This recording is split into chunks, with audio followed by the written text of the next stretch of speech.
Hello, good evening. This is Tasnim. And I'm Nuz. And this is Henna Talks. Thank you for joining us. Yes, thank you so much for having me, Kaz. I appreciate this opportunity to talk a little bit about Oh henna. gosh, you've been so full. No, but I do. Okay. Yeah. Thank you. Thank you. Thank you for being here. Okay, all right, let's get straight into it. Okay. Tell us about yourself, Nuz. Yeah, absolutely. So I'm an artist based in London, but brought up in Milton Keynes. I've been practicing henna for about a decade now. In the past 4 or 5 years, more so as a collective of friends and people that I found as part of Hug That, which it now involves about 6 of us. But yeah, and I've always been interested in art and all things pattern making, and really been interested about just shapes and visually how they sit on people's bodies. And have always been interested about bodily autonomy, so that's how I delved into henna, and that's a little bit about me. Okay, great, thank you. I'm Tasnim. I curated If Henna Could Speak. I'm the guest curator for one of the guest curators for Migration Matters Festival, and right now we are in Sheffield, and this is the 9th year that the festival's been running, and it really is an honour to be here. And it's just really exciting because the project If Henna Could Speak started, and Nuz was actually part of this as well, back in December 2022 when I had my first exhibition at Toynbee Hall. Quite a while ago now. In East London, and we've come quite a way, and we actually did our first Henna Talks live at Toynbee Hall. And so, yeah, I'm really excited to see how the conversation has moved on from then. So, yeah, and some of the themes that we're going to talk about today is feminist art philosophy, climate justice, and, yeah, beauty industry, and I'm sure we'll go off on lots of wonderful tangents as well. Yeah. I forgot to really introduce myself. Yeah. I am a interdisciplinary artist, theatre maker, writer, producer, curator. She does it all, jack of all trades. Yeah, literally just, if you will pay me, and actually a lot of time I don't get paid as an artist, then but yeah, for me, across all the different things that I do, what's really important is, I guess there's a lot of like activism running through my work. And it's really about trying to platform stories that don't get told, especially very local to me, things that have been relevant in my childhood. I always try and make art that I feel like I want to go to. And I am a, keen theatre goer, art viewer, and so it's just always about kind of feeling like what's missing and trying to fill that gap. I really like to take, I guess, and this is going to come through in the conversation, a lot of my art form, I don't know how positive this is, but it's born out of frustrations of not seeing and hearing kind of conversations that are important in what I see in London, where I live, where I grew up. So yeah, I think we'll leave it there. Yeah. Okay, let's get into it. Okay, so what is henna? So, that is a really good question, because a lot of people, and it's a simple one, but a lot of people actually don't know. So henna is a plant, first and foremost. Is it always a plant? It's always a plant. Sometimes people call jaguar henna. No, they do different things. Well, they're both plants, and it's hagua, I guess, because it's, with the J is, I believe it's silent, but jaguar is the most, I've learnt something already. That's okay. It's okay. But it's, so henna and jaguar, hagua, are both plants. One is more, it comes in a berry sort of form, size, and grows wild in Australasia, below the hemisphere, essentially in sort of tropical climates. So that's that, and is used by Amazon tribes and other tribes as well, and traditionally, but now so in Europe as well, as a form of decorating on bodies, specifically suited for darker skinned people as well, because it shows up black naturally, so without having hair dye manipulated in henna. And then henna is traditionally in its purest form, a plant as well. Its scientific term is Leucaena intermeris. Well done. I tried my best. Probably butchered it, but really it's just a leaf which has a lot of dye in it. One would crush it, make it into a powder. In its normal form, it comes in its modern form. It will come in a cone. Often natural-based henna will have an essential oil of some sort, or an oil mixer to an extent, not too much. It will have majority contain water as a mixer, and then it will have either, in some variation form, tea leaves brewed, or lemon as well, amongst henna powder being the main ingredient. But you could get variations of that, or you could get less ingredients than that as well. But that's the normal makeup of it, and it's applied on body. But not just body, you can apply it on nails, on skin, on any sort of, it's used as a cloth, dye for cloths, clothes, and it's used for beards. It's also hair conditioner, it operates as that, and rather than just a dye. It has lots of medicinal properties, so it's a cooling agent, it cools your body temperature down.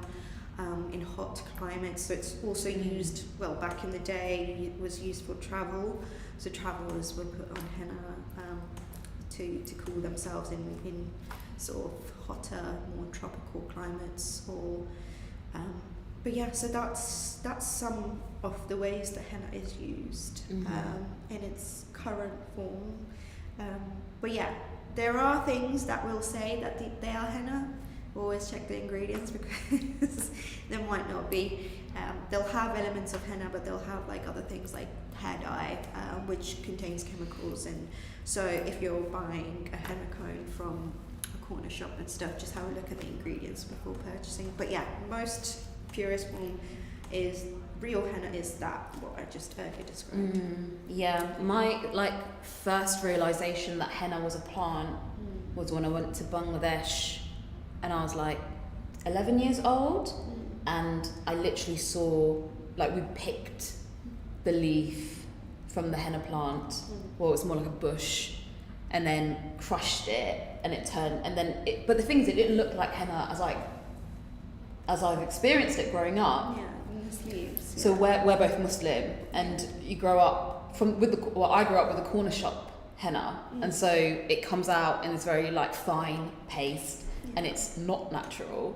And here was this gloopy, leafy, pulpy, green thing, and it was what? And people were just blobbing it, and it was caking it around your nails. And consistency varies region to region as well. Right. Well, we did it literally just mashed it up in a bowl, pestle mortar kind of thing. Yeah. South Asian henna cones are more runnier than, I would say, African ones anyway. That's what I found. And they tend to be a lot more thicker in paste, and some people would just get a chunk of henna and just cake it. No, but crush it in right, there. And that stain is a stain in itself. Okay, all right, cool, nice, great. Okay, and what about? Can you just give us a sense of the historical and cultural context of henna? Yeah. So henna isn't associated with a particular religion. I would say it's always been a cultural element of the global South majority societies. Though I know, quote unquote, traditionally people associate it a lot with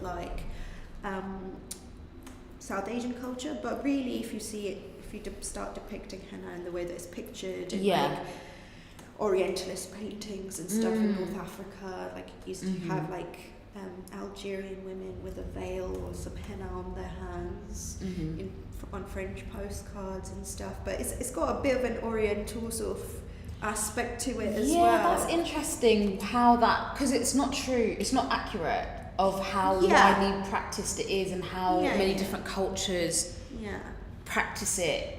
And because I said earlier, oh, we're both Muslims, as if that was going to be an obvious, but that kind of does, that is a lazy way to know if someone has henna in their culture, because I do feel like at some point it got linked with. So we'll get, so that's the thing, like it's really interesting because nowadays it's, culture has become synonymous with religion in certain traditions. So for example, Eid is celebrated by a lot of Muslims, but for example, Iranian Muslims I found don't have henna in their culture. They don't have a henna night. They don't have a henna night for Eid. That's a South Asian thing, and like an African thing, predominantly like. So it is an African thing. Okay. But as in, but not all African countries would have, you know, like it, that's. But my point is that it's really different because in Iran they don't have that, so it's very cultural as well, and so in terms of henna, Hindus celebrate with it religiously. I found that a lot of like Jewish women in the Middle East also do that. I've seen a lot of I've seen specifically patterns, so like in Iraq, certain areas, not all, though less so around that area, but really and truly it's like North Africans are mad about henna. Morocco is a staple. You go get a dodgy on holiday, get dodgy henna pattern, you know, that might flare up your skin if you're really sensitive, but that's now a part of like, you know, that kind of vibe. But yeah, it's also you've got henna in Christianity, so you know, I don't know why Christianity is associated with the West, because it's actually, you have a lot of brown Christians in Pakistan, India, Sri Lanka, and they love henna as well. So they do henna on Christmas, for example, which is a weird concept for European Christians, but it's their Eid essentially, right? So it's you have to look at it from not a religious lens though. It's from one thing that runs not just throughout our Abrahamic religions or anything, but just because it predates. It predates religion completely. And what's our earliest kind of? That's disputed, but archives. That's disputed. So a lot of people will claim that henna comes from India, but then Egyptians would say that they have traces of henna in ancient Egypt. I thought it was ancient Egypt. Yeah. So because you can see in these like paintings, there's like this kind of orangey brown. Oh, I've got a bit of, I don't know if you can see that, but I've got a little bit from Arding henna earlier today. But that's not to say that variation of the same plant couldn't be cultivated in two different areas at the same time. So it is possible that the Indians were also using henna whilst the Egyptians were using henna. I think it's highly likely. Yeah. But like, as in, there's no particular source that says that. To my knowledge. Oh yeah. I agree with that. So but it's disputed. But like, majority of like literature would say, you know, Egypt, civilization. You can see it in markings and things. I think they found traces of it on mummies. Yes. So I read that. But apart from that, so I think most scholars or historians would say that. I know a lot of books do as well. But And I think if you're gonna have an ancient, if something is like literally ancient Egypt, which is our first. What we learn is ancient at school, though obviously there's more ancient cultures. Then of course it makes sense that if something's practiced, like it's a material, it's a, you know, it has medicinal properties, it's like a, you know, it's a beauty product. it's going to be like, you know, it's going to transcend any original purpose and become incorporated in existing cultures and take on different meanings. And so we end up where we are today in the 21st century, where it's this very nuanced thing that continues to really perplex and draw people in. So I think there is let me just go back on one point. I think, so when I was talking about religion utilizes, and a lot of religious practices utilize henna as a form of, you know, it could be grievance or a celebration, it depends as well, and it's not a religious thing normally, and it depends where in the world, you know, as well, because different cultures different completely, and humans travel and migrate, and I think with globalization and you know, the Industrial Revolution and all of that kind of happening, and, you know, people moving around in the world, and our ancestors, I guess, coming to Europe at some point, and, you know, so henna was first I don't know when, at what point henna was first introduced to Europeans, but I know for a fact that when Queen Victoria was Queen of, like, India, that henna was... no, she was Queen of India. Okay. Queen Victoria. Yeah. No, it's okay. Like, but yeah, henna was, it's documented in as one of the things that was quite interested amongst the British as well. But also, you know, Edward Said writes famously about Orientalism. I'm not going to get into it, but like a lot of paintings historically that have depicted henna have been from a certain lens of like the erotic, which is quite interesting because it's, you know, it's like, ooh, lovely brown ladies all tatted up. I don't know what that means, but it is from that point of view. If you see like the old North African French depicted ones, and I think like taking back the erotic is really interesting because this morning, for example, one of our models was talking about, one of the models that I applied henna on this morning was talking about the erotic, specifically linked with older women.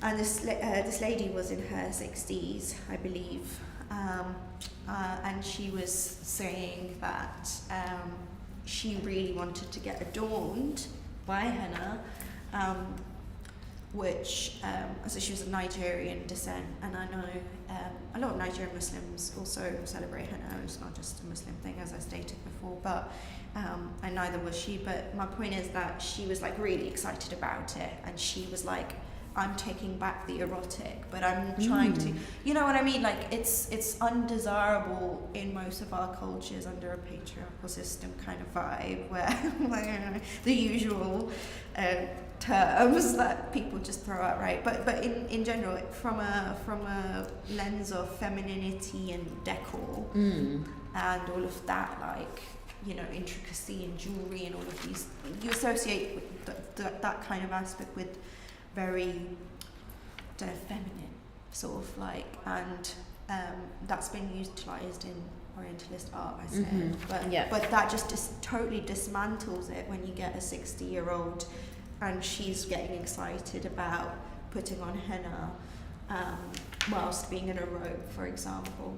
And I think that's really beautiful because you know, it's taking back things that society thinks shouldn't be, you know, and it's not like we're just applying henna on her hands, we're doing her chest, like we're doing her feet, like, and traditionally I would assume that if you're getting your henna done on your feet, you're a bride of some sort or something, right? But that's, and it's just completely shattering that idea, and I think that's really, really nice. And that it makes people feel a certain way. So, for example, a lot of pregnant mothers would have henna done on their belly, and I think that's really beautiful. Or like, one of our, Mariam from Hakdat as well, has applied henna on a cancer patient, for example, who's going through chemotherapy. On their head, given I've heard about this. And also given them almost a crown to walk around in. And I think all of these kind of women who have henna done are the kind of, you know, they're the ones that are claiming and moving who the target audience for henna is supposed to. It's not a target audience, it's a plant and it's supposed to be utilized by everybody. Mm-hmm. But traditionally people say associate it with girls, women, marital things, or a wedding party where the aunties would get it done, maybe, you know. And it's so much more than that. So okay, nice. So we're stepping now into the 21st century with reclaiming what henna has sort of been put away in these boxes. And so I'd like to talk about like Huck That and how that came about, and about your, I don't know if this was your first campaign, but this is the most publicized campaign, which puts like queer people with henna on the map. So I wonder if you could just tell us more about that campaign, how it came to be, were you worried, how was it received? So I should clarify. So I met Sabira, my friend, who basically started Huck That on her own, which was like just her going around and doing henna on people. And Huck is that her surname, and actually what I'm wearing is also says Huck in Arabic, which just means truth. And if you translate Huck That, it just means true that. And I thought that was a really clever word play. And I thought that was really interesting. And I met her at a queer event, and the line was just really popular. And I thought, oh my gosh, like a lot of queer people don't have the chance to go and be safely applied henna on because of the way that they might be perceived or the way that they might dress or look. And what if the person that they're going to is a homophobe? You know, you never know.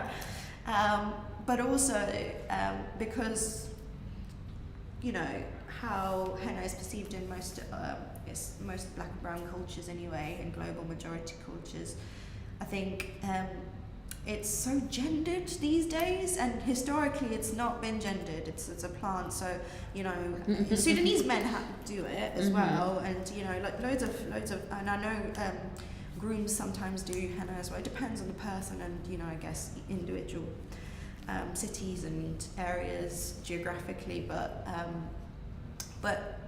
the whole thing is that it's not supposed to be gendered, and I think the queer community utilising it as a part of like expression, as they have done with makeup. I mean, have you seen that? Like, they are the stars of everything, fashion, style, you know, whatever the queer community does is cool, is like a pioneer in culture, in space, whatever they're listening to.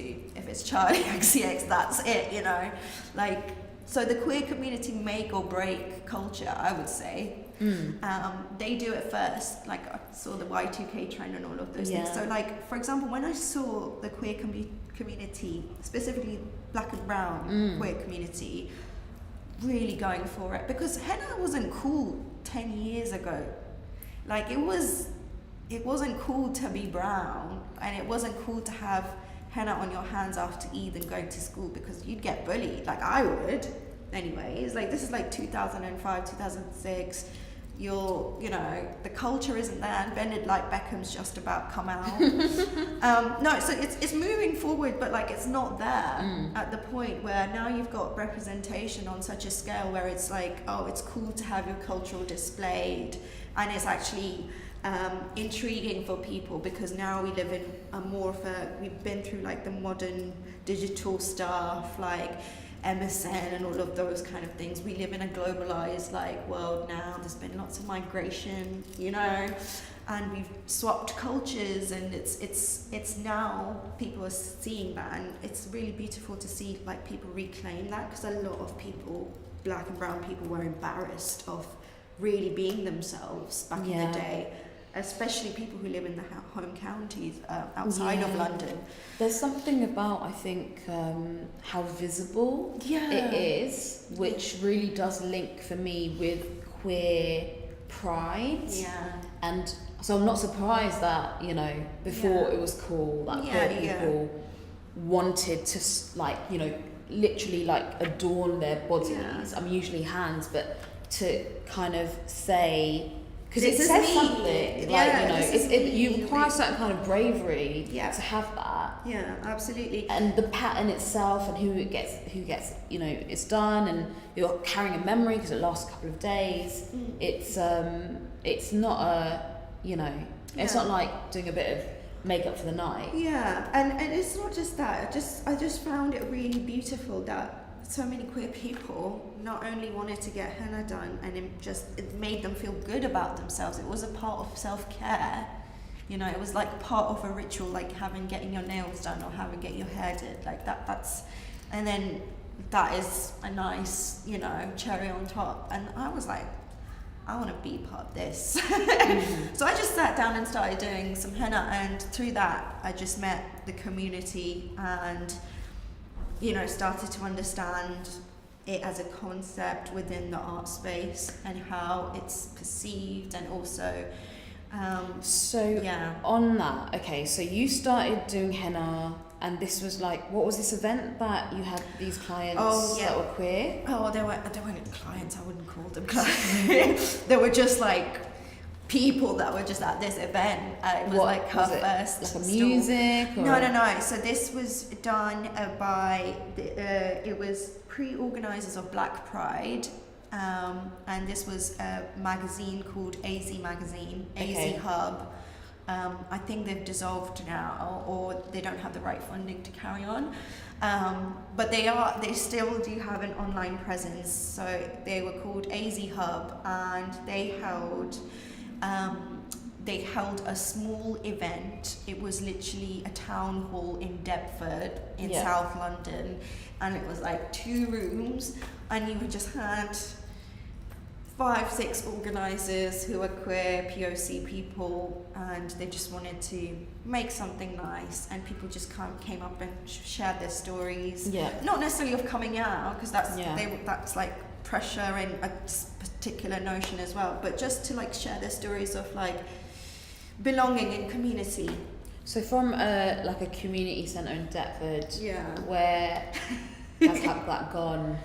Just to give the audience a flavour of the last 5 years? 5 years. So Sabira was operating it on her own, and she's the one who actually did the queerness campaign. So she directed it all. And I'll tell you from secondhand through her, she's told me so many times, I was there as well throughout the process. I wasn't ready at the time to I didn't know I was just doing art, and it was like I wasn't doing henna per se.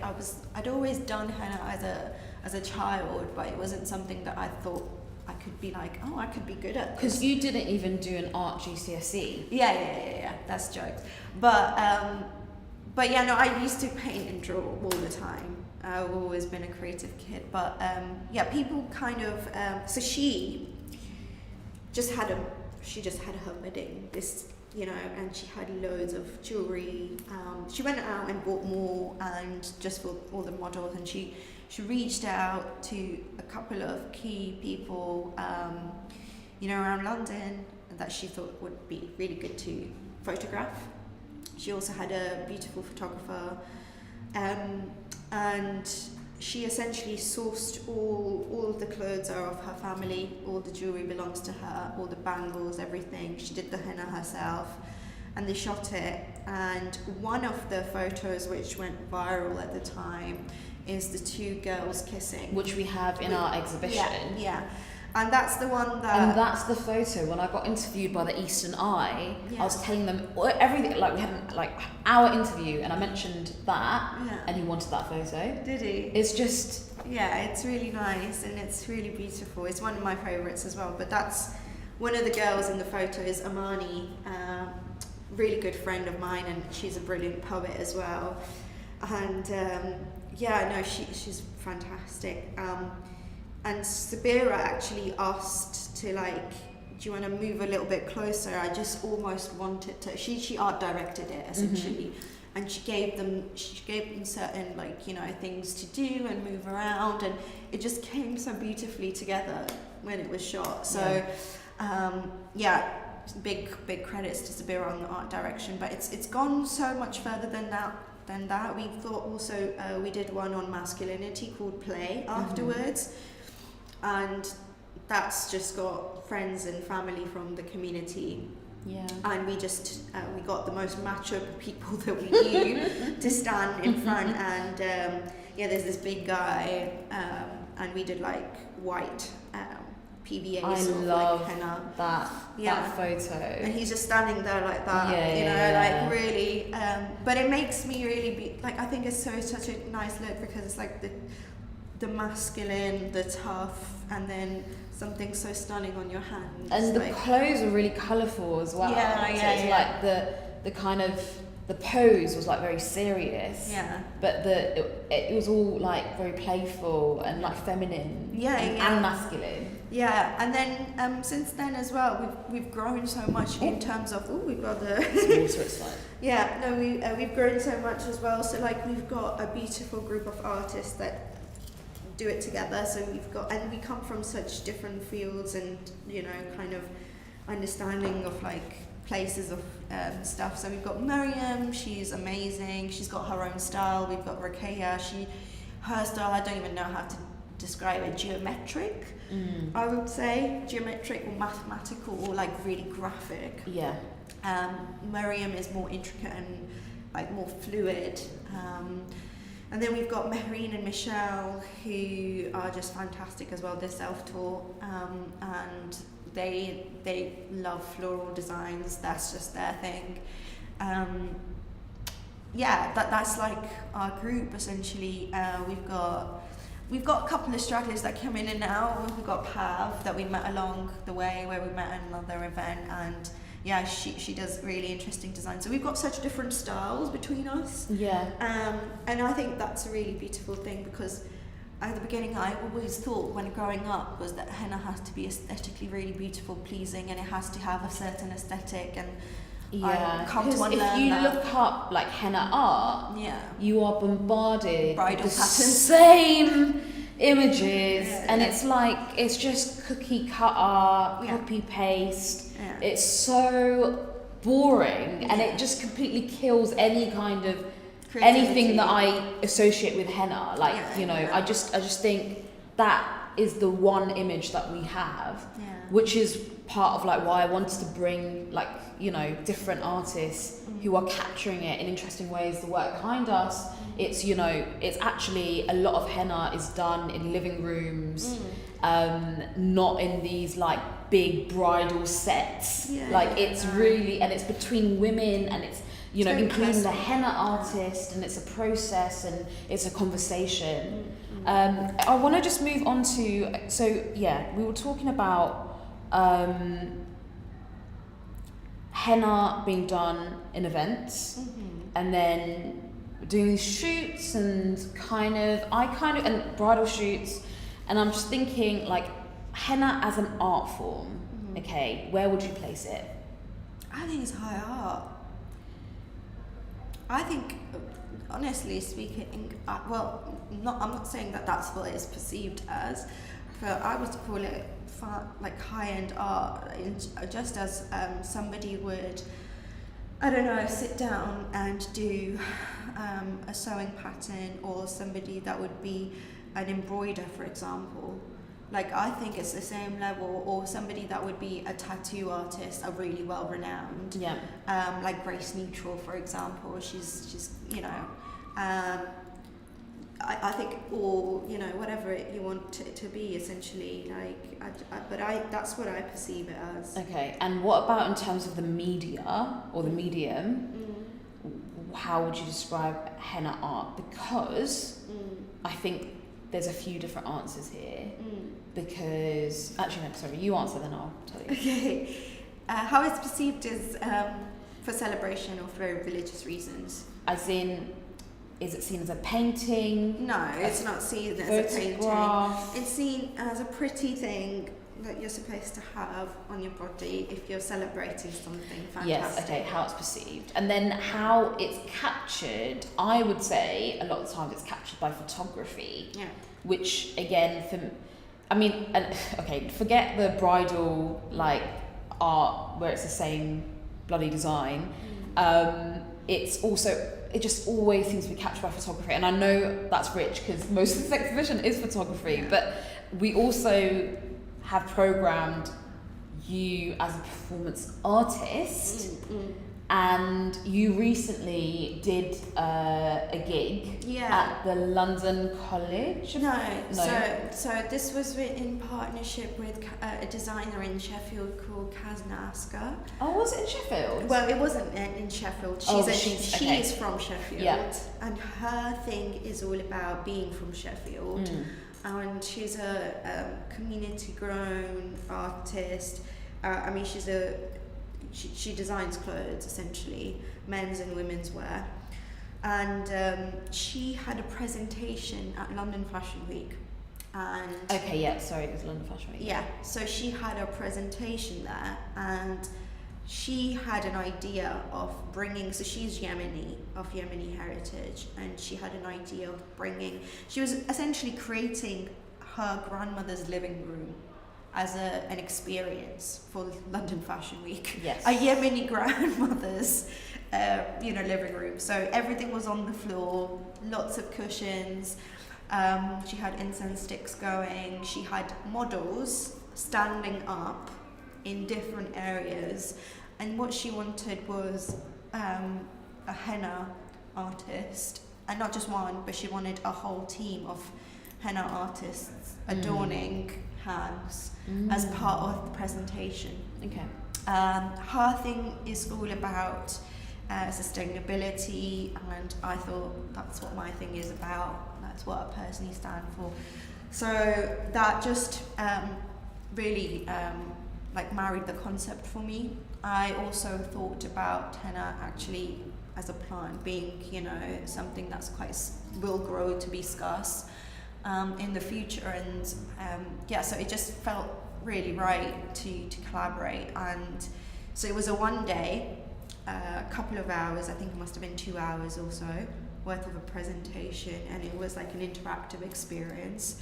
And I, after that, thought what I want is to do one that just focuses on henna, not just the clothes, because I love her clothes. Honestly, she's the best designer. And I was like, as an artist, I was like, this is a really cool concept, but I want to do this in a way that we can showcase the henna as the primary factor, and not as it's always secondary. It's it's a supplementary. Yeah. It's a supplementary to an outfit and makeup and hair and jewelry and nails and all of that. So it's and it's not saying that it's a it's a thing that people don't think about. Definitely people think very some people can't decide between the henna patterns. That's a whole different realm. But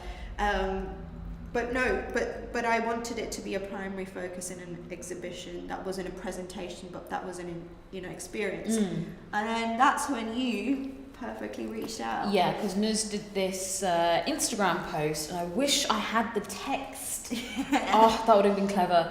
Go on Nuz's, was it that Instagram or your Instagram? No, it was my personal one. Oh, is it? So it's not even public? Yeah, but it's okay, I'll put it on Hug That. Okay, alright. That and it was a few paragraphs, and everyone's like, no one reads captions these days. Well, I do. And I read that caption, and I was like, I have to try and find an excuse to get this into this exhibition. That's amazing. It was just so for me. I can't say word for word what it was about, and I'm sure I've probably taken something that's not even in it. But for me, what it was about was the fact that a lot of the times henna art is captured as a still photograph, highly curated and like superficial, and there's no heart and soul in it.